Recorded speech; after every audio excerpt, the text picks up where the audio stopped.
un problème récurrent. Comment traiter nos artistes comédiens?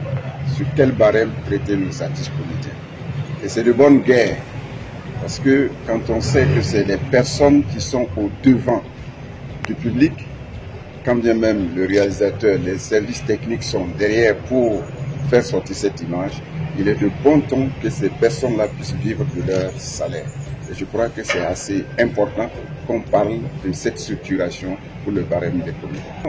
Disons les choses clairement, c'est pas qu'ils ne vivent pas, mais rien n'est structuré, rien n'est réglementé pour dire que dans ce barème, toi, Gustave Sorgho, par rapport à ce que tu as comme CV, par exemple un Babouanga, par exemple un fils de l'homme, ainsi de suite, toutes les personnes qui ont eu à travailler sur différentes, qui ont un background assez important, ne doivent pas être logées à la même enseigne que quelqu'un qui vient de sortir tout de suite.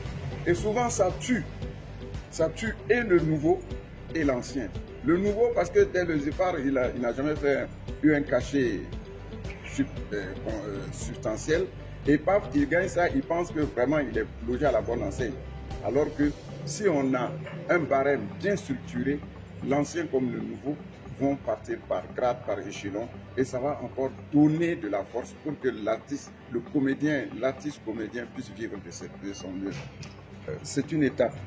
On a fait la première étape, on a fait des ébauches, et on veut, à cette édition-là, pérenniser et faire des retournées pour les conclusions afin que nos autorités prennent ça à bras le corps. C'est pour ça, si vous avez écouté tout de suite, le panel s'est structuré en 3 et les recommandations seront reversées à nos autorités.